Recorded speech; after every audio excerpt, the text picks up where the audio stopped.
Red and orange are the colors commonly associated with high temperature. But if that's the case, why is the sun more of a white hue?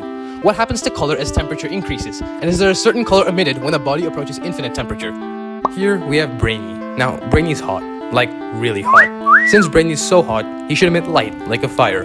So let's explore what happens when Brainy's temperature increases. Well, when an object gains heat, the atoms and molecules gain more energy and start to vibrate quicker, emitting electromagnetic waves, and the energy output is directly proportional to the frequency. Since wavelength and frequency are inverses, higher energy means lower wavelength. Now, Wien's law describes the relationship between the temperature of an object and the wavelength at which it emits radiation most intensely, and the wavelength corresponding to the highest point on the curve is the most dominant output.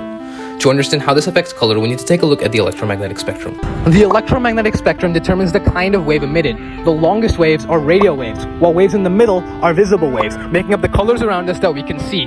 The shortest waves are ultraviolet rays, gamma rays, and X-rays.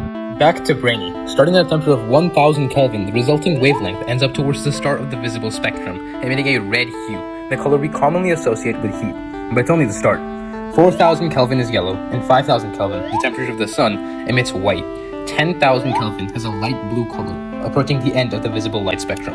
Now, Brainy's color actually matches his hotness. But is there anything after this? Well, the answer is actually no.